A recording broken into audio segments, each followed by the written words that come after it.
அதிமுக பொதுச் செயலாளர் எடப்பாடி பழனிசாமி வெளியிட்டிருக்கக்கூடிய அறிக்கையில் தெரிவித்திருக்கிறது என்ன அப்படின்னா, தமிழ்நாடு சட்டமன்ற பொதுத் தேர்தலில் அனைத்திந்திய அண்ணா திராவிட முன்னேற்றக் கழகம் மற்றும் கூட்டணி கட்சிகளின் வேட்பாளர்களுக்கு வாக்களித்த வாக்காளர் பெருமக்களுக்கு நெஞ்சார்ந்த நன்றியை தெரிவித்திருந்தார். தமிழக சட்டமன்ற தேர்தலில் எழுச்சியுடன் முன்வந்து ஜனநாயக கடமையாற்றிய அனைத்து மக்களுக்கும் எனது வணக்கத்தையும் நன்றியையும் பணிவுடன் தெரிவித்துக் கொள்கிறேன். மக்கள்தான் இங்கு நீதிபதிகள், மக்களுக்காகத்தான் ஆட்சி. எனவே மக்கள் வழங்கிய முடிவை மனப்பூர்வமாக ஏற்றுக்கொள்கிறேன். புரட்சி தலைவியின் வழியில் இந்த பின்னடைவில் இருந்து விரைவில் மீண்டு வருவோம். அனைத்திந்திய அண்ணா திராவிட முன்னேற்றக் கழகத்தின் தலைமையிலான தேசிய ஜனநாயக கூட்டணி வேட்பாளர்கள் வெற்றி பெறுவதற்கு பிரச்சாரம் செய்த மாண்புமிகு பாரத பிரதமர் திரு நரேந்திர மோடி அவர்களுக்கும், மாண்புமிகு உள்துறை அமைச்சர் திரு அமித்ஷா அவர்களுக்கும், மாண்புமிகு மத்திய அமைச்சர்களான திரு பியூஷ் கோயல், திரு ஜே.பி. நட்டா, பாஜக தேசிய தலைவர் திரு நிதின் நபீன் ஆகியோருக்கும் மனமார்ந்த நன்றி சொல்ல கடமைப்பட்டிருக்கிறேன். நம் கூட்டணியின் வெற்றிக்கு அயராது உழைத்த கூட்டணி கட்சிகளின் தலைவர்களான தமிழக பாரதிய ஜனதா கட்சி தலைவர் திரு நயினார் நாகேந்திரன் அவர்களுக்கும், பாட்டாளி மக்கள் கட்சித் தலைவர் டாக்டர் அன்புமணி ராமதாஸ் அவர்களுக்கும், அம்மா மக்கள் முன்னேற்றக் கழக பொதுச் செயலாளர் திரு டிடிவி தினகரன் அவர்களுக்கும், அக்கட்சிகளின் நிர்வாகிகள் உள்ளிட்ட தொண்டர்களுக்கும், தமிழ் மாநில கட்சி காங்கிரஸ் கட்சி தலைவர் திரு ஜி.கே. வாசன் அவர்களுக்கும், புதிய நீதி கட்சி தலைவர் டாக்டர் ஏ.சி. சண்முகம் அவர்களுக்கும், இந்திய ஜனநாயக கட்சியின் நிறுவனர் டாக்டர் டி.ஆர். பாரிவேந்தர் அவர்களுக்கும்,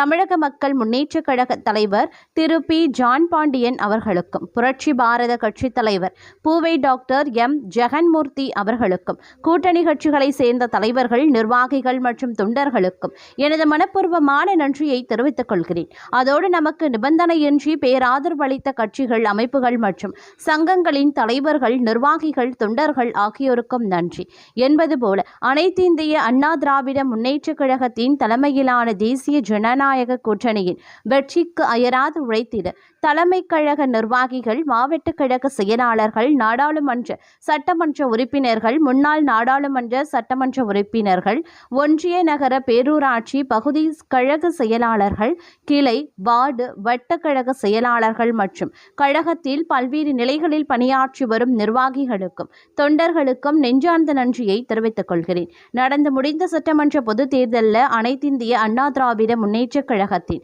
தலைமையிலான தேசிய ஜனநாயக கூட்டணி கட்சிகளின் வேட்பாளர்களுக்கு வாக்களித்த வாக்காளர் பெருமக்கள் அனைவருக்கும் எனது மனமார்ந்த நன்றியை தெரிவித்துக் கொள்கிறேன். புரட்சித் தலைவர் எம்ஜிஆர், புரட்சி தலைவி அம்மா ஆகியோரின் நல்லாசியுடன் பீனிக்ஸ் பறவை போல் அனைத்திந்திய அண்ணா திராவிட முன்னேற்றக் கழகம் மீண்டும் வெற்றி பாதைக்கு திரும்பும். எனக்கு பின்னாலும் இன்னும் எத்தனை நூற்றாண்டுகள் வந்தாலும் அனைத்திந்திய அண்ணா திராவிட முன்னேற்றக் கழகம் மக்களுக்காகவே இயங்கும் என்று சூளுரைத்த நம் புரட்சி தலைவி அம்மாவின் வார்த்தைகளை மெய்ப்பிக்கும் வகையில் அனைத்திந்திய அண்ணா திராவிட முன்னேற்றக் கழகம் மக்கள் பாணியில் என்றென்றும் ஈடுபடும் என்பதை உறுதியோடு தெரிவித்துக் கொள்கிறேன் அப்படின்னு எடப்பாடி பழனிசாமி தன்னுடைய அறிக்கையில வெளியிட்டிருக்காரு. அது மட்டும் இல்லாமல் தமிழக சட்டமன்ற தேர்தலில் வாக்கு எண்ணிக்கை முடிவடைந்திருக்கக்கூடிய நிலையில் ஆட்சியில் இருந்த திமுக தோல்வியை சந்தித்திருந்தாங்க. எதிர்கட்சியாக இருந்த அதிமுகவும் படுதோல்வியை எதிர்கொண்டுள்ளது. அந்த வகையில் சட்டமன்ற தேர்தலில் ஆளுங்கட்சியான திமுகவை வீழ்த்தும் வகையில் அதிமுக பொதுச் செயலாளர் எடப்பாடி பழனிசாமி கூட்டணி அமைத்து தேர்தலை எதிர்கொண்டார். தேசிய கட்சியான பாஜகவுடன் கூட்டணியை உறுதி செய்த அவர் அடுத்ததாக பாமக மற்றும் அமமுகவை கூட்டணியில் இணைத்தார். பாஜகவிற்கு 27 தொகுதிகளை ஒதுக்கினார். பாமகவிற்கு 18 தொகுதிகளும் அமமுகவிற்கு 11 தொகுதிகளும் ஒதுக்கப்பட்டது.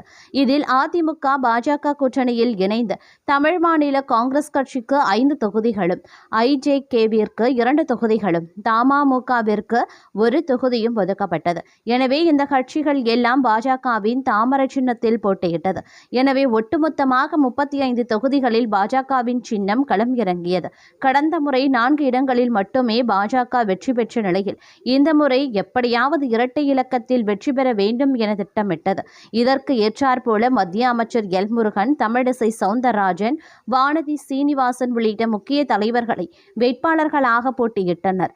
பாஜக மற்றும் அதிமுக வேட்பாளர்களை ஆதரித்து பிரதமர் மோடி, மத்திய அமைச்சர் அமித்ஷா உள்ளிட்டவர்கள் தீவிர பிரச்சாரம் மேற்கொண்டனர்.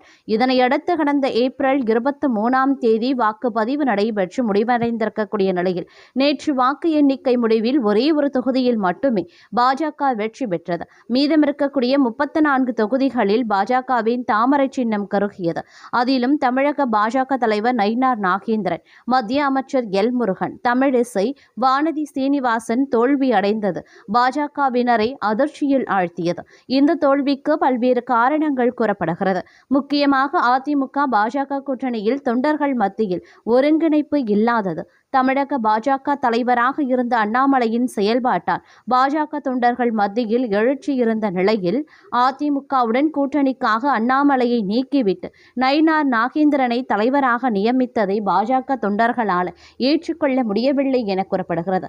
இதனால் அவரது ஆதரவாளர்கள் தாவேகாவிற்கு ஆதரவாக வாக்களித்ததாகவும் தகவல்கள் வெளியாகியிருக்கின்றன. இது மட்டுமல்லாமல் தமிழகத்தில் எப்போதும் பாஜக மீதான எதிர்ப்பும் தோல்விக்கு முக்கிய காரணமாக வழிவகுத்துள்ளது.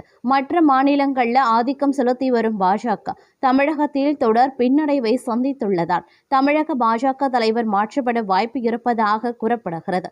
அது மட்டுமின்றி தற்போதைய அரசியல் சூழ்நிலையை பொறுத்தவரைக்கும் பார்க்கும்போது கடந்த முறை எதிர்க்கட்சி அந்தஸ்தை பெற்ற அதிமுக இந்த தேர்தலில் எதிர்க்கட்சி அந்தஸ்தை கூட பெற முடியாமல் தோற்று போயுள்ளது.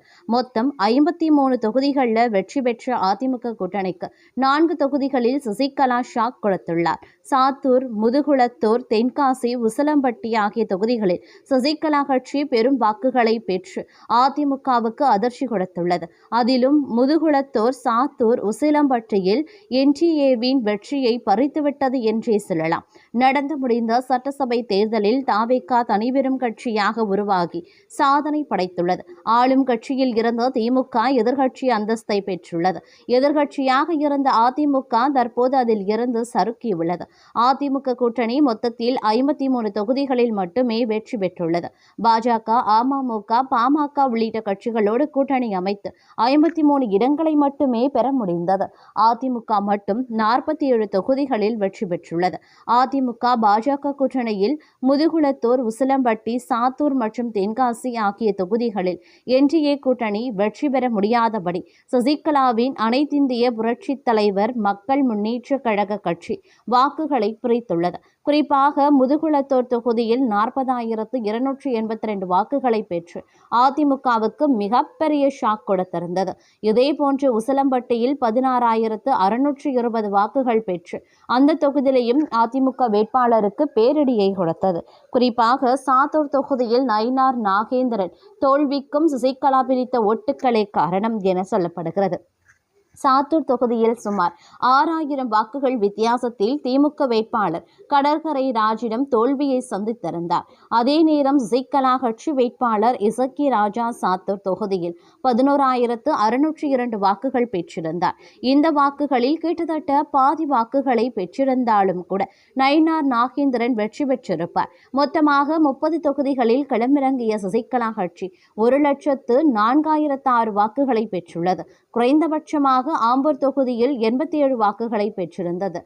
RS ராஜகண்ணப்பன் திமுக 68,003, மலர்விழி தாவேகா 51,405, எஸ் பாண்டி அதிமுக 47,501, டாக்டர் ராம்குமார் அஇஅதிமுக, சசிகலா கட்சி 40,422, சந்திரபிரபா ஜெயபால் நாம் தமிழர் கட்சியில் 15,112, உசிலம்பட்டியில் விஜயம் தாவேகா 65,743, மகேந்திரன் அதிமுக 63,938, சரவணகுமார் காங்கிரஸ் 59,465, ஐயப்பன் சசிகலா கட்சி 16,620 பெற்றிருந்தனர்.